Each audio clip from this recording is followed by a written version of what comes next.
C Joseph விஜயனிடம்தான்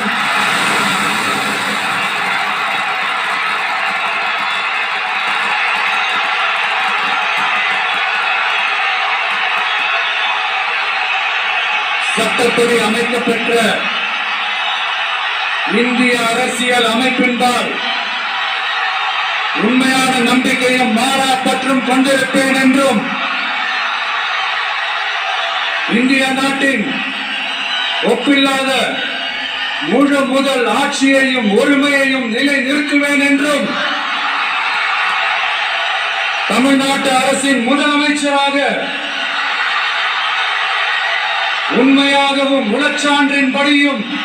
என் கடமைகளை நிறைவேற்றுவேன் என்றும் அரசியல் அமைப்பிற்கும் சட்டத்திற்கும் இணங்க அச்சமும் ஒருதலை சார்பும் இன்றி விருப்பு வெறுப்பை விலக்கி பலதரப்பட்ட மக்கள் அனைவருக்கும் நேர்மையானதை செய்வேன் என்றும் ஆண்டவன் மீது ஆணையிட்டு